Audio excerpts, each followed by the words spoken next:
오늘 우리에게 주시는 하나님의 말씀은 누가복음 7장 11절로 17절 말씀입니다.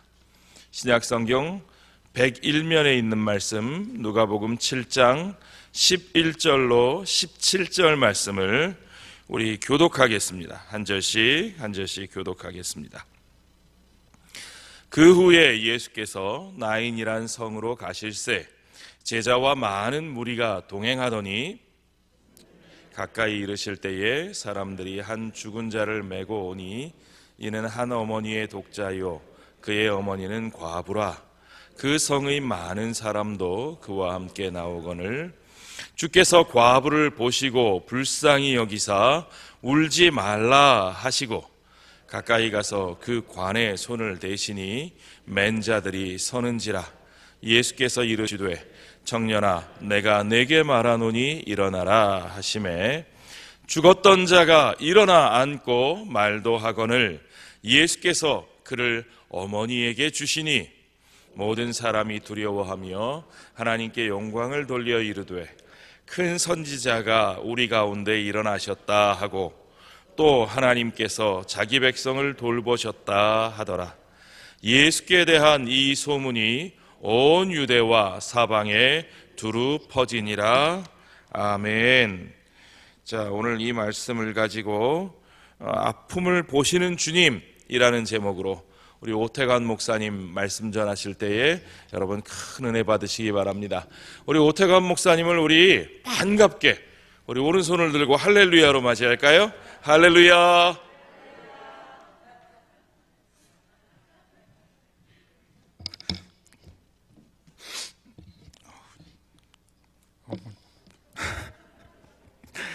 몸둘 바를 모르겠습니다. 일단은 기도하겠습니다. 기도하고 말씀 듣겠습니다.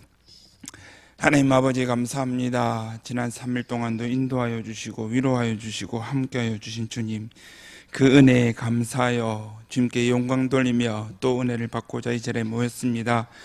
이 시간 주님께서 말씀하시는 시간이 오니 종의 입술을 통하여 말씀하여 주시고 은혜 누리게 해주시고 저희들이 혹시나 가지고 있던 아픔이 있다면 오직 참 위로자 되신 우리 주님께 위로받는 귀한 시간이 되게 하여 주시옵소서.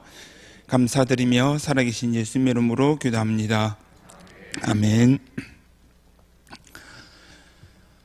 목이 메입니다. 지금 목사님께서 오늘 할렐루야까지 해주셔서 제가 저희 교회 이전교회에서 첫 전임으로 사역을 시작했습니다. 거기서 전임 전도사로 있다가 강도사로 딱 되고 나서 하마터면 제가 가자마자 대신방이 생긴 겁니다. 5년 동안 안 하고 있던 대신방을 딱 시작하는데 목사님께서 저한테 일부러 그러셨는지 모르지만 저는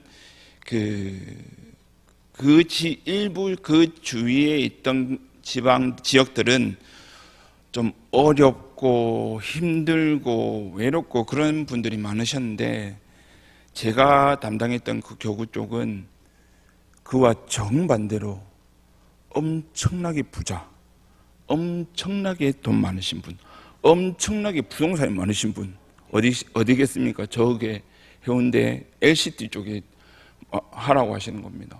저는 이유를 몰랐습니다. 그래가지고 대신방을 하게 시작되었는데 대신방을 하고 저는 좀 일단은 제가 어릴 때부터 대신방은 받아봤고 그리고 그 대신방을 어머니와 함께 또 따라다니면서 어떻게 하는지 다 봤고 그러니까 서로 아픔도 이야기하고 기도받고 축복받고 하는 걸 보고 LCT에 사는 분들은 뭔가 다르겠지.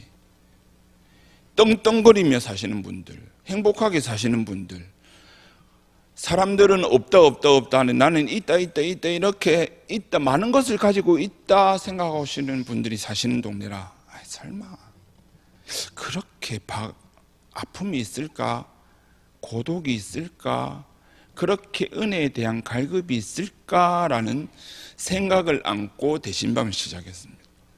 그런데 참 사람이란 게 아무리 가져도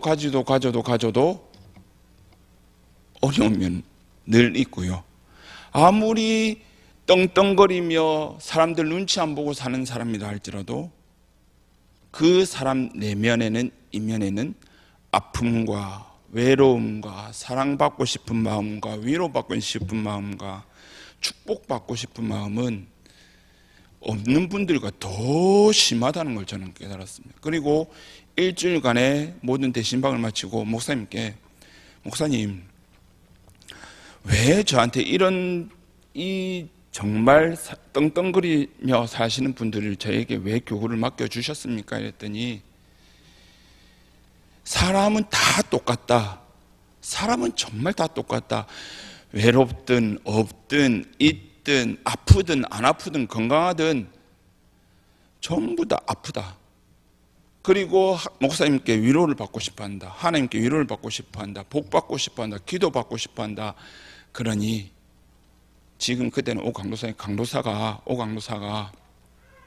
앞으로 목회하는 일에 있어서 빈부격차 남녀노소를 막론하고 모든 사람은 다 똑같다는 그 마음을 가지고 목회를 해라고 그 1년 동안 맡겨주신 겁니다. 오늘 본문에 보면 한 여인이 나옵니다. 우리가 너무나 잘 아는 나인이라는 성의 과부입니다. 이 여인을 한번 보시면 이 여인이 살았던 시대와 함께 그 여인이 가지고 있는 아픔을 보시면 지금 저희들과 가지고 있는 이 아픔과는 너무나 비교할 수도 없이 너무나 아픈 것을 보게 됩니다.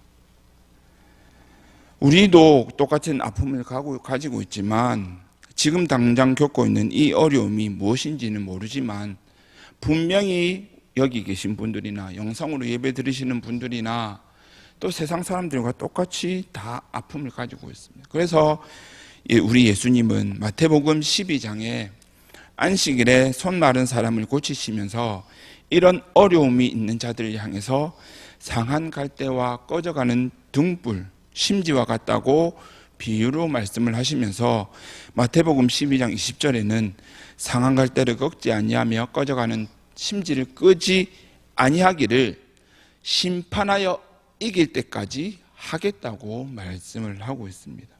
오늘 본문에도 삶에서 만나는 큰 고통으로 인해서 눈물을 흘리는 오늘 말씀의 주인공이 등장합니다.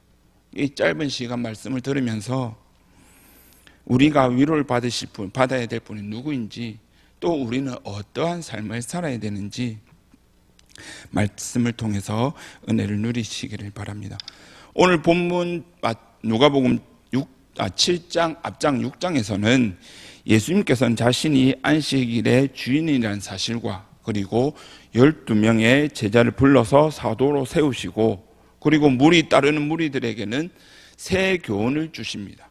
그리고 제자와 무리들에게 하나님에 대한 의무와 사랑 그리고 사람들에 대한 의무와 사랑을 교훈하시면서 자신의 죄를 깨닫지 못하고 남을 비판하는 자들의 그릇된 신앙 상태를 들추어내실 뿐만 아니라 외식하는 신앙에게 돌이킬 것을 요구하시면서 예수님께 나와서 말씀을 듣고 순종하며 행하는 자에게는 반석 위에 지은 집과 같이 굳게 설 것이라고 말씀을 해주고 있습니다.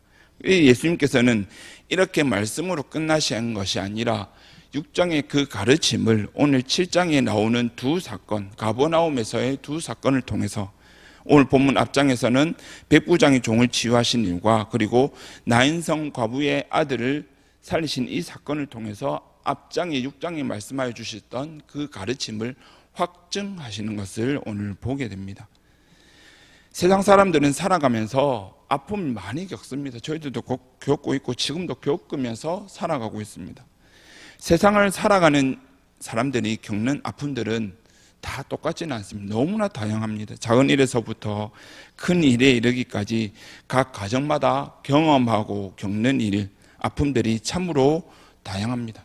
그런데 이 아픔들 중에서 제가 경험하기로는 가장 큰 아픔은 누군가를 떠나보내는 죽음이야말로 가장 큰 아픔이 아닐까라는 생각을 한번 해봅니다. 이 죽음과 관련한 이야기가 오늘 본문에 기록되어 있습니다. 관을 따라 쭉 이어진 장례 행렬 속에 울고 있는 한 과부 여인이 보입니다. 그리고 갈릴리 바닷가 가버나움이라는 동네에서 남쪽으로 하룻길쯤 내려가다 보면 골짜기가 하나 있습니다. 이 골짜기가 바로 오늘 본문에 나오는 나인이라는 성입니다. 그 동네에 한 여인이 살고 있었습니다. 그리고 이 여인은 또 아름다운 젊은 시절을 보내고 사랑하는 남자와 사랑을 하고 결혼을 했습니다. 그리고 남편보다 더 사랑스러운 한 아들을 얻게 됩니다. 그리고 행복한 나날을 지내다가 오늘 본문에 나오듯이 남편이 죽고, 어떤 일로 죽었는지는 모르지만 남편은 죽고 또 그 사고로 인해서 아픔을 겪고 있는데, 이 과부는 남편을 죽었음에도 불구하고 자기의 한 희망, 한 아들이 있었기 때문에 굳게 설 수 있는 그런 가정을 이루고 있었습니다. 그럼에도 불구하고 이 아들도 죽게 되는 것을 오늘 본문에서 보고 됩니다. 그런데 이 과부로서 살아가는 이 여인을 보면 지금 우리가 살아가는 이 시대의 과부랑 너무나 다른 시대를 살아가고 있습니다. 겪어야 하는 슬픔과 정도는 같을지 모르지만 당시의 과부는 앞날의 엄청난 시련과 극심한 가난, 혹독한 고독을 마주해야 하는 때입니다. 사람들부터 지금은 과부라고 손가락질을 받지는 않지만 그 시대는 과부라는 사실 이 한 가지만으로 손가락질을 숱하게 받아야 할 그 시대였습니다. 아마도 이 여인은 많은 눈물을 흘리며 하루하루를 보내야 했을 것입니다. 그래도 이 여인은 한 가닥 희망, 자에게 눈에 넣어도 안 아플 아들이 있었습니다. 슬픔도 잠시 사랑하는 아들을 키우다 보니 세월이 흐르고 이 아들은 청년이 되었습니다. 힘겹게 키운 아들을 보며 이 여인은 또다시 삶의 행복을 느낍니다. 그런데 이 행복도 잠시, 하나밖에 없는 아들까지 죽게 되는 것이죠. 그런데 이 남편이 죽었을 때의 이 아픔, 아들이 죽었을 때의 아픔, 어느 것이 크겠습니까? 둘 다 크지만 아마도 하나밖에 없는 아들이 죽었을 때 가장 극심한 아픔이 아닐까라는 생각이 듭니다. 저도 아들이 한 명 있지만 아들이 먼저 죽는다 생각하기도 싫습니다. 그런데 이 여인은 남편도 죽은 상태, 그리고 눈에 넣어도 안 아플 이 아들과 행복한 나날을 살았을 이 여인이 아들까지 죽었다. 얼마나 일어나기도 힘들, 살아가기도 힘들 세월을 보내고 있었을 것입니다. 그런데 장례식은 치러야 했습니다. 그럼에도 아들의 장례를 치릅니다. 당시 장례 관습은 이렇습니다. 시체를 마루에 눕혀놓고 머리를 빗긴 다음에, 그리고 가장 좋은 새 옷, 세마포 옷을 입혀줍니다. 그리고 그런 다음에 정성껏 관에다 시체를 누이고는 두 손을 모아 놓습니다. 여기까지가 입관 절차입니다. 지금은 보통 3일장을 치르지만 이때는 3일장까지는 치르지 않았습니다. 그리고 보통 오후 5시 혹은 오후 6시가 되면 죽은 자를 메고, 그리고 누워있는 관을 메고 나갑니다. 이 모든 절차를 하고 있는 가운데 이 시간쯤에 예수님께서는 많은 무리를 이끌고 나인이라는 성을 지나가게 되십니다. 그리고 예수님께서는 성 가까이 이르렀을 때 장례 행렬을 마주하게 됩니다. 그리고 예수님께서는 오늘 본문 13절의 말씀을 보면 주께서 과부를 보시고 불쌍히 여기사 울지 말라 하십니다. 예수님께서는 단 한마디, 아이고 어쩌겠노가 아니라 울지 말라 이 단 한 말씀을 하십니다. 그리고 장례 행렬을 따라 많은 사람들이 나오고 있는 상황에, 그리고 많은 사람 중에 가장 우리 주님은 유독 과부만을 바라보고 계시는 것을 보겠습니다. 왜? 내가 예수님께서 위로해야 될 사람 오직 과부였기 때문입니다. 그 과부를 보시고 여인에게 울지 말라고 말씀을 하신 이후에 14절과 15절의 말씀을 보면 가까이 가서 그 관에 손을 대시니 맨자들이 서 있는지라 예수께서 이르시되 청년아 내가 내게 말하노니 일어나라 하시매 죽었던 자가 일어나 앉고 말도 하거늘 예수께서 그를 어머니에게 주시니라고 말씀을 합니다. 슬픔을 당하여 울고 있는 이 여인을 보신 주님은 울지 말라고 하셨고 그 관을 막으십니다. 그리고 어떻게 하십니까? 14절의 말씀을 보면 첫 단어가 가까이 가셨다고 말씀을 하고 있습니다. 오라가 아니라, 나에게 오라가 아니라 직접 예수님께서 그곳으로 가까이 가셨습니다. 그리고 어떻게 가까이 가서 말씀만 하신 게 아니라 관에다가 손을 대십니다. 이게 굉장히 중요한 것입니다. 이 당시 유대 풍습은 시체를 세마포로 싸고 얼굴을 손수건이나 수다리움이라는 하얀 면으로 얼굴을 덮습니다. 그리고 뚜껑이 없는 관에 넣어두었는데요.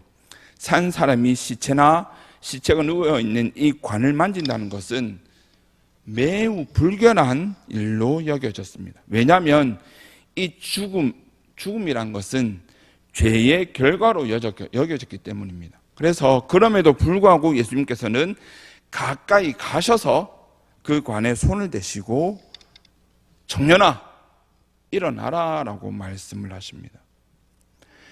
이 예수님께서 관에 손을 대셨음은 과부의 슬픔을 자신의 슬픔으로 여기시고 과부를 불쌍히 여기시는 예수님의 그 사랑이 가득히 담겨 있는 것을 볼 수 있고, 그 시대에 아무리 부정적으로 여겼던 그 관습이다 할지라도 예수님께서는 그 관에 손을 대심으로 살려주셨고, 그리고 그 행동으로, 그 살려주심으로 통해서 그 여인을 위로하시는 것을 보게 됩니다. 오늘 본문의 예수님의 시선은 누구를 향해 했습니까? 슬픔을 당한 여인에게 향해 했습니다. 언제나 어디서나 우리 주님의 시선은 슬픔을 당한 자, 아픔을 당한 자, 외로운 자, 위로가 필요한 자들에게 항상 시선이 고정되어 있음을 오늘 본문에서 뿐만이 아니라 우리 성경 말씀을 읽어보면 볼 수가 있습니다. 세상에서 고하장 고통받는 자들이었습니다. 그리고 세상에서 버림받은 자들이었습니다. 그리고 세상에서 실패한 자들에게 예수님은 시선이 고정되어 있었습니다. 사복음서에 살펴보면 예수님께서 누군가를 보셨다는 단어가 총 40회 정도 나옵니다. 그런데 이 40회 정도 누구를 본 이 대상자가 대부분이 인생의 무거움을 지고 고통당하는 사람들을 향하여 그 시선을 보고 계셨습니다. 오늘도 우리 주님은 슬픔을 당한 여인을 보셨고, 지금도 우리를 슬픔을 당하거나 아픔을 당한 자, 주님의 위로가 필요한 우리들에게도 주님께서는 우리를 보고 계심을 꼭 기억을 하시기를 바랍니다. 그리고 불쌍히 여기십니다. 여인뿐만이 아니라 우리를 향해서도 불쌍히 여기시고 계십니다. 그리고 예수님께서, 우리 주님께서 할 수 있는 최고의 사랑을, 최고의 위로의 방법을 여인에게 쏟아 부으시는 것을 오늘 본문에서 볼 수가 있습니다. 바다가 만조가 되면 어떻게 됩니까? 멀리 있던 바닷물이 점점 다가와서 모리사장을 확 덮는 것을 보게 됩니다. 그 여인은 모리사장같이 메말라 있고 주님의 사랑으로 나를 확 덮었으면 좋겠는데, 그런 위로가 필요한데 이 예수님께서 그 행렬을 막으시고 직접 오셔서 관에 손을 대시고, 사람의 시선이 어떻게 보든 관에 손을 대시고 청년들을, 아들을, 독자를 살려내시고 그리고 그 여인에게 주심으로 통해서 사람들이 우리가 생각하지도 못하는 방법으로 예수님께서는 그 여인을 위로하시고 회복시켜 주시는 것을 우리는 볼 수가 있습니다. 사랑하는 여러분, 이런 위로를 받으시고 싶으십니까? 위로가 필요하십니까? 저만 필요한 걸로 알고 있습니다. 위로가 필요하십니까? 주님께 모든 걸 맡기시고 주님 앞에 눈물을 보이시기를 바랍니다.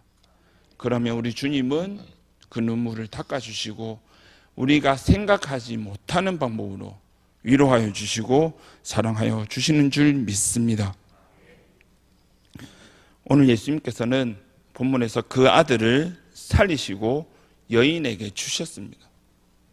직접 여인에게 주셨다고 표현을 하고 있습니다. 예수님께서 부활한 그 아들을 그 엄마에게 돌려주신 사실은 예수님께서 과부의 아들을 살려주신 것이 단지 한 생명의 회복뿐만이 국한되는 것이 아니라 그 가정의 회복, 가족의 온전한 회복을 그 가정에도 허락하여 주셨다는 것을 의미하고 있습니다.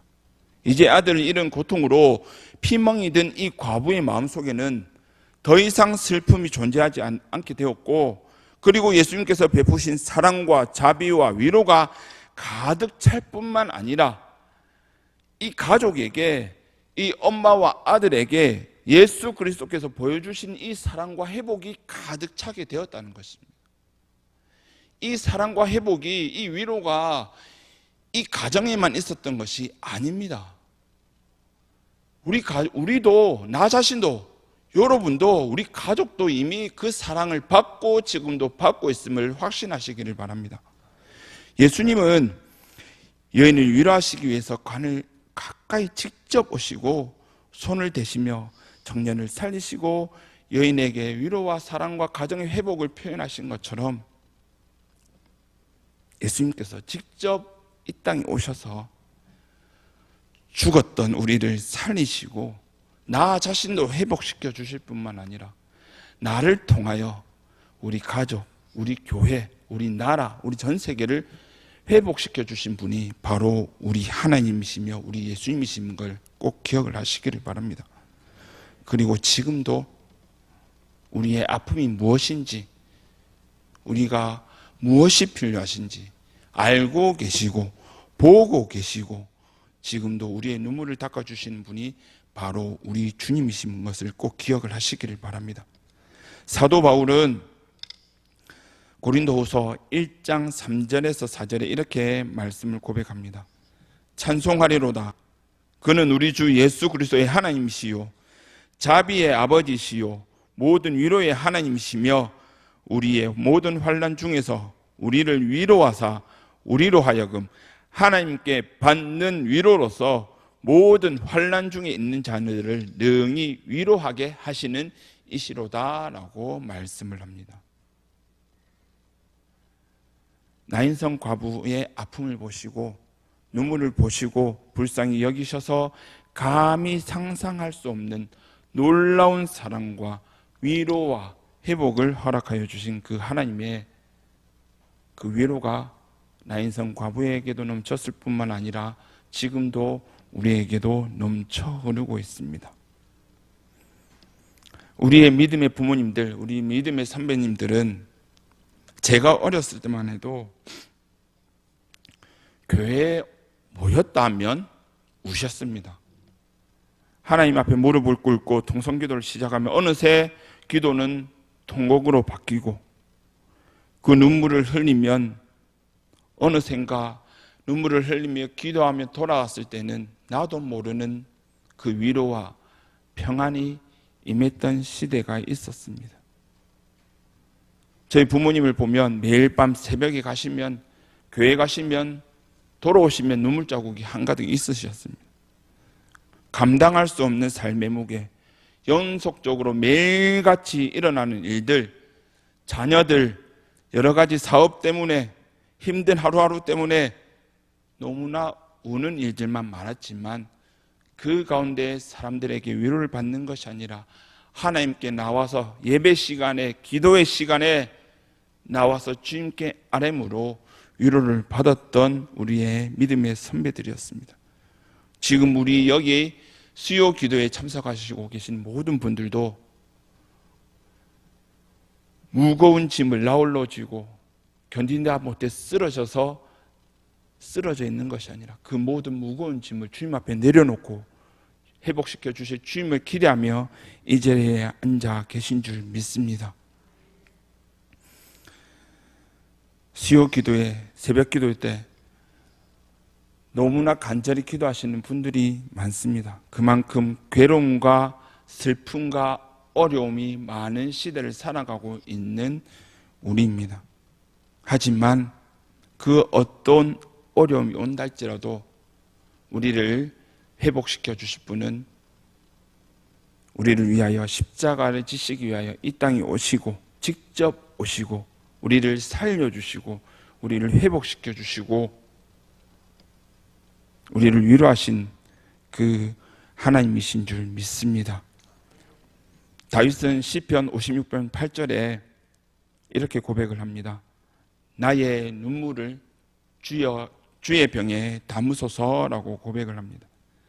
세상 사람들은 나의 눈물을 보지 않는다 할지라도 주님은 우리의 눈물을 반드시 보고 계십니다.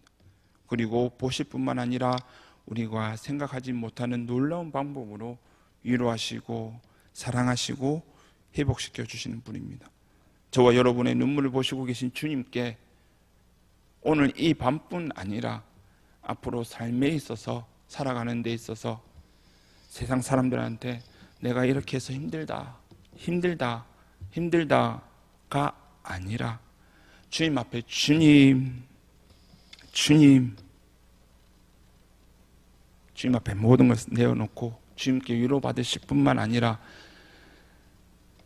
사도 바울이 고린도후서에 고백했던 것처럼 우리는 이미 주님께 위로를 받았고 앞으로 받을 것이기 때문에 그 받은 위로와 사랑을 내 옆에 있는 기관의 동역자들한테 그리고 믿지 않는 이웃들에게 그리고 가족들에게 그 사랑과 위로를 전하시면서 살아가시는 저와 우리 성도인들의 삶이 되시기를 주님의 이름으로 축원합니다. 그리고 로마서 12장 12절에 사도 바울도 이렇게 고백을 합니다. 즐거워하는 자들과 함께 즐거워하고 우는 자들과 함께 울라라고 말씀을 합니다. 우리가 해야 할 것은 우리가 받은 사랑, 받은 위로, 받은 은혜를 남에게 전하며 살아가는 그 길밖에 없습니다. 주님께서 그렇게 하라고 말씀을 하셨고 순종하는 자에게 복을 주신다고 말씀을 하셨기 때문에 그 복을 누리시면서 살아가시고 위로를 받으시고 위로하시고 사랑을 표현하시고 살아가시는 저와 우리 성도님들이 되시기를 바랍니다. 김환영 시인의 울꽃이라는 시가 있습니다. 이 시를 한번 읽어드리겠습니다.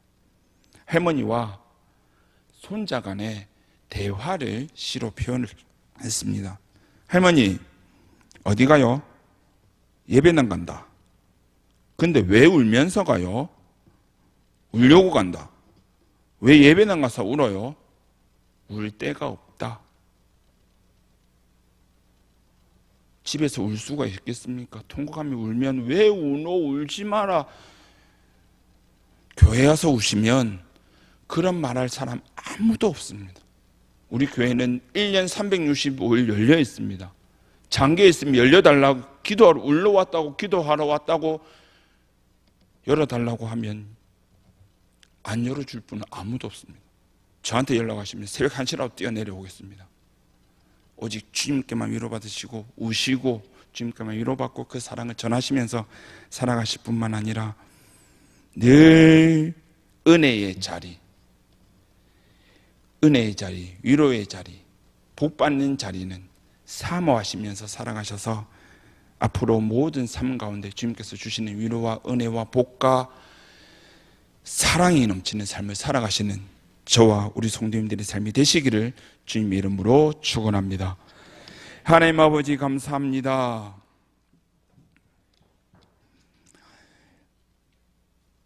우리를 위로하여 주시고 우리에게 사랑을 베풀어 주신 주님, 베풀어 주실 분은 우리 주님밖에 없음을 고백하며 나아갑니다. 너무나 힘든 시기를 살아가고 있습니다. 코로나는 점점 끝나가고 있지만 그럼에도 우리 삶에는 늘 어려움과 아픔이 끊이지 않는 시대를 살아가고 있습니다. 하지만 이 어려움과 아픔을 마음속에 꽁 하고 가지고 있는 것이 아니라, 사람들에게 내려놓는 것이 아니라 우리의 아픔을 보시고 우리의 눈물을 닦아주시며 울지 말라고 말씀하시고 위로하여 주시고 회복시켜 주실 우리 주님께 모든 것을 내려놓고 주님께만 위로받고 주님께 받은 그 위로와 사랑을 옆에 있는 사람들에게, 우리 공동체에게, 이웃들에게 전하며 살아가는 우리의 삶이 될 수 있도록 은혜 베풀어 주시옵소서. 감사드리며 살아계신 예수님의 이름으로 기도합니다. 아멘.